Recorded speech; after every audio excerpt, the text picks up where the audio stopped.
What a freaking beautiful morning.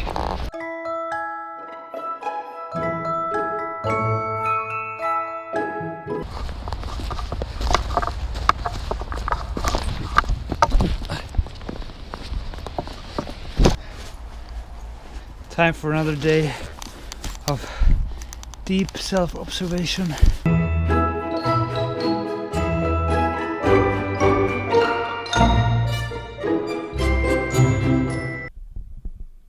It's the second day of this week's challenge. We are all about introspecting, observing ourselves, and well, it's not the first time we do this self-observation, at least not in terms of weekly challenges. We did this self-awareness theme for the whole beginning of 2017. And in those videos, or at least some of those, I spoke about how getting clear with your self-image, getting self-aware, how that means, well, facing your true self, accepting who you really are, because that's what you get when you get a clearer self-image. You get a true view of who you really are, how you are putting yourself out there.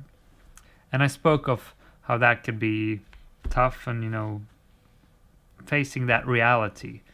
And when I spoke about it, it made sense, and I of course had experiences in some sense. But now when I've been doing this self-awareness, especially in these last 2 days, when I have had this intensified focus of really being present, being observant of my emotions, really taking them in. How am I feeling now?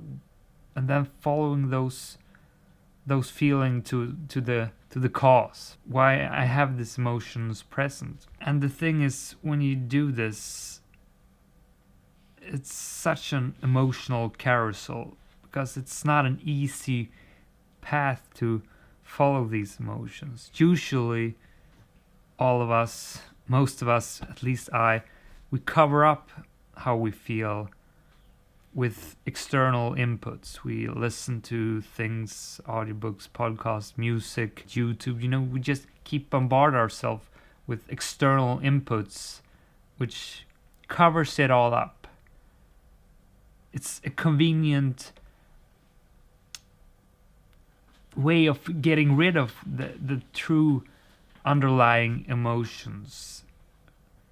It takes our focus away for how we really feel and what we really are trying to tell ourselves. So when we do this awareness thing, the self-observation, and we really do this and cutting these things out, the music, everything, just listening to ourselves, daring to be alone up here and following those emotions back to where they start, whether it's back to your childhood or something that happened recently. When we do that, we get clarity for why, and we get to a point where we look at our true self-image, our true selves.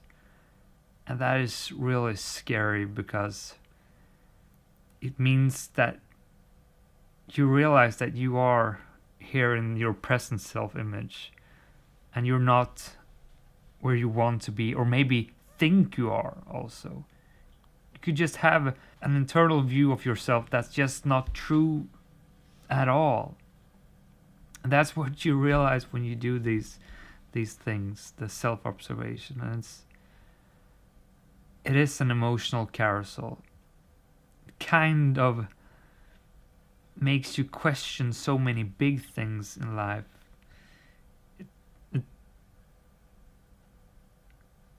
You just have to address those questions, because when you follow them back, you get this answer, and makes you ask yourself the questions. Well, why am I then doing this if it doesn't make me feel good, if it doesn't align with what I want to be, my true self?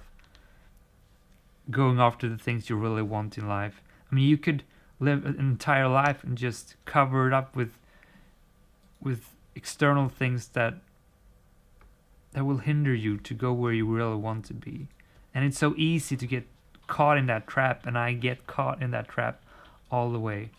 What I wanted to to get out there as a reflection from this week and this whole self-awareness theme and self-observation is that it really has some impact on yourself, and it's hard. It really makes you question the big things, what you do in life, and those things are never hard to think about, to reflect upon, because they will take you to big decisions, fundamentally change your life around, and those things are never easy to deal with because it means uncertainty. It means getting out of your comfort zone, that you have built up, that you know what you're doing, you're in a safe place probably, but getting to where you really want to be probably means changing things.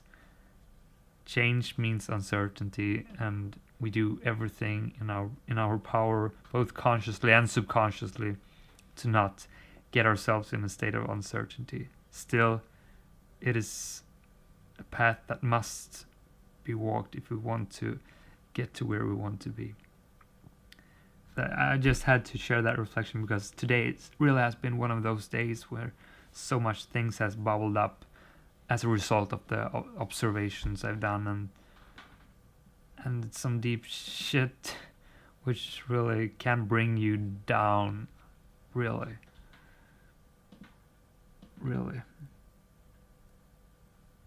So this is really nothing easy we're doing, but it's something that needs to be done.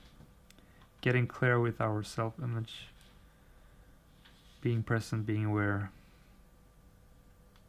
dealing with what must be dealt with. That's all I'm gonna share today. Hope you are doing okay with your self-observations and introspecting, looking for the root cause for things. My name is Alexander Nilsson. This is my little brother, and he is also saying bye. Is this thing on? Do you have any last words? Study hard. What are you studying? Energy. And then why is Facebook up? What? Why is Facebook up? 'Cause I'm asking people how they did it. I don't believe you. Can't hear you. He doesn't want to hear me. Seriously, the pain pleasure I get from these ice cold showers is uncomparable to anything else. This cold shower was the worst one I've ever had. It felt like 1,000 tons pressing on my head from all angles. I wanted to die, seriously. Okay, I didn't want to die, okay. But then immediately, when I got out of the shower, the smile, just from bottom to top, like that, such a tremendous shift in that short time span. And now when I can get in a state of calmness in a different way, and I can endure it for a longer time. It's something special about these cold showers. You just have to try. Not just once, you have to do it continuously to really get used to it. Energized.